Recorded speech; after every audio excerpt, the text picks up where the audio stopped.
अस्सलाम वालेकुम dear students. आज का जो टॉपिक है वो है discuss the composition of high court.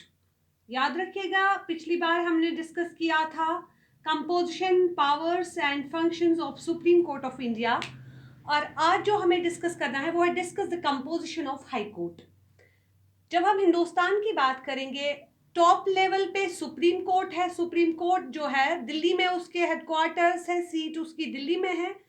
तो उस तरह से उससे नीचे जब हम जाएंगे तो हर स्टेट में आपका वहां पे नेचुरली एक हाई कोर्ट होगा, और हाई कोर्ट जो होता है वो पूरी देखभाल करता है स्टेट की। और एक स्टेट में टॉप मोस्ट कोर्ट होता है हाई कोर्ट, और हाई कोर्ट से नीचे होते हैं लोअर कोर्ट्स उस पर्टिकुलर स्टेट के, जिनकी सुपरिंटेंडेंस हाई कोर्ट ही करता है। तो आज हम हाई कोर्ट के बारे में जानना चाहेंगे। सबसे पहले हम कंपोजिशन पढ़ेंगे।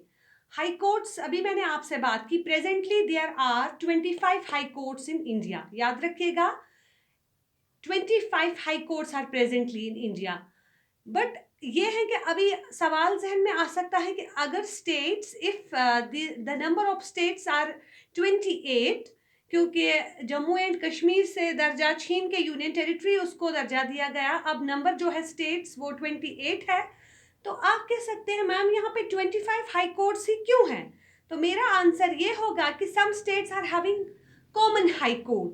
याद रखिएगा, कुछ स्टेट्स, जैसे हम बात करेंगे पंजाब और हरियाणा की, तो वहाँ पे कॉमन हाई कोर्ट है, या कुछ नॉर्थ ईस्टर्न स्टेट्स है वहाँ पे कॉमन हाई कोर्ट है। तो कुछ स्टेट्स जो है उनका कॉमन हाई कोर्ट है, तभी जाके आज जो हाई कोर्ट्स है पूरे हिंदुस्तान में उनका नंबर 25 है। आगे बढ़ते हैं कि अगर इस वक्त हिंदुस्तान में 25 हाई कोर्ट्स है, अभी मैंने कहा आपसे, याद रखिएगा कि कुछ स्टेट्स है जैसे पंजाब हरियाणा, उनका कॉमन हाई कोर्ट है, कुछ नॉर्थ ईस्टर्न स्टेट्स है उनका कॉमन हाई कोर्ट है, तभी जाके नंबर ओनली 25 ही है।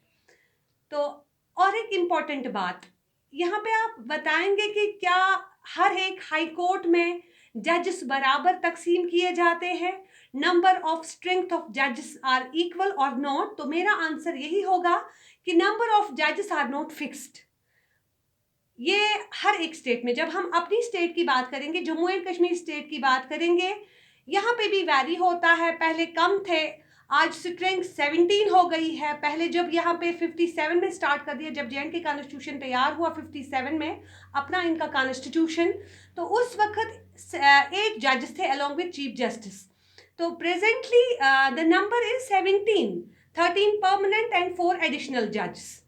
तो जब हम बात करेंगे हिंदुस्तान की सबसे बड़ी रियासत जो है पॉपुलेशन वाइज उत्तर प्रदेश, वहां पे देखिए आप, वहां पे 160 जजेस हैं, 160। ये कोई मामूली बात नहीं है। तो इसका मतलब है जो जितनी बड़ी स्टेट है, जहां जितना ज्यादा काम है, जितना ज्यादा लोड है उस स्टेट में, क्योंकि जहां ऑब्वियसली पॉपुलेशन ज्यादा होगी होगी तो लोग ज्यादा जब है तो मसाइल ज्यादा होंगे, इसीलिए कोर्ट ज्यादा बड़ा बना हुआ है, जज ज्यादा है लोगों के मामलात को, डिस्प्यूट्स को हल करने के लिए। तो अकॉर्डिंगली जो स्टेट जितनी पॉपुलेशन वाइज बड़ी है तो उसका नंबर अकॉर्डिंगली फिक्स किया जाता है। याद रखा आपने? तो आगे बढ़ते हैं। ये कंपोजिशन में मैंने कहा याद रखिएगा, याद रखिएगा 25 हाई कोर्ट्स है प्रेजेंटली। उसके अलावा नंबर ऑफ जजेस जो है वो फिक्स्ड नहीं है। जब हम जेएंडके की बात करेंगे, यहाँ पे 17 जजेस है, 13 परमानेंट एंड 4 एडिशनल। तो यूपी सबसे बड़ी स्टेट है, 160 जजेस है वहाँ पे। तो इस तरह से हर स्टेट में जजेस का कोटा अलग है according to the needs of that very particular state. आगे बढ़ते हैं। अपॉइंटमेंट। अब जो ये हाई कोर्ट के जजेस होते हैं, इनको अपॉइंट कौन करता है, इनको रिक्रूट कौन करता है? तो ऑब्वियसली द जजेस of high court are appointed by the president of India. याद रखिएगा, जब हम सुप्रीम कोर्ट के जजेस की बात करते हैं, वहां पे भी सुप्रीम कोर्ट के जजेस भी और हाई कोर्ट्स के जजेस भी, they are appointed by the president of India. लेकिन हाई कोर्ट में थोड़ा और याद रखिएगा कि जब सुप्रीम कोर्ट का जज चुना जाता है, उसको प्रेसिडेंट अपॉइंट करता है with the consultation of chief justice of supreme court. वहां पे सुप्रीम कोर्ट का चीफ जस्टिस जो है उसको कंसल्ट करके सुप्रीम कोर्ट का जज चुना जाता है। लेकिन हाई कोर्ट का जज जो है, एक तो प्रेसिडेंट जो है वो खुद मौजूद होता है और obviously chief justice of supreme court भी मौजूद होता है, उनकी निगरानी में उनको अपॉइंट किया जाता है हाई कोर्ट के जजेस को। लेकिन साथ साथ में जो वो पर्टिकुलर स्टेट है जिसके जजेस को अपॉइंट करते हैं, for example Jammu and Kashmir है, या कि हम बात करेंगे पंजाब की, या हम बात करेंगे, अभी मैंने यूपी की बात कही, कि जो भी कोई स्टेट है जिनके जजेस को हमें अपॉइंट करना है हाई कोर्ट के जजेस को, उस वक्त president of India with the consultation of Chief Justice of Supreme Court and with the consultation of Chief Justice of that very particular High Court along with the governor of that very particular state. आप बात अच्छी तरह से समझिएगा, president चुनता है उनको high court के जज को, साथ में chief justice of supreme court तो होता ही होता है, लेकिन साथ में जिस स्टेट के जजेस को अपॉइंट करना है, जम्मू एंड कश्मीर के जज को अपॉइंट करना है, तो obviously Jammu and Kashmir high court का भी वहाँ पे चीफ जस्टिस मौजूद हो, और वहाँ पे पर्टिकुलरली अब तो लेफ्टिनेंट गवर्नर है, पहले गवर्नर होता था जम्मू एंड कश्मीर में। तो जिस स्टेट के आप जजेस अपॉइंट करने जा रहे हैं, हाई कोर्ट के जजेस अपॉइंट करने जा रहे हैं, उस स्टेट का गवर्नर या उस स्टेट का चीफ जस्टिस जो होता है हाई कोर्ट का, वो भी वहाँ मौजूद होना चाहिए। तो क्लियर, मेरे ख्याल में आपको समझ आया होगा। आगे बढ़ते हैं। Then there is qualification.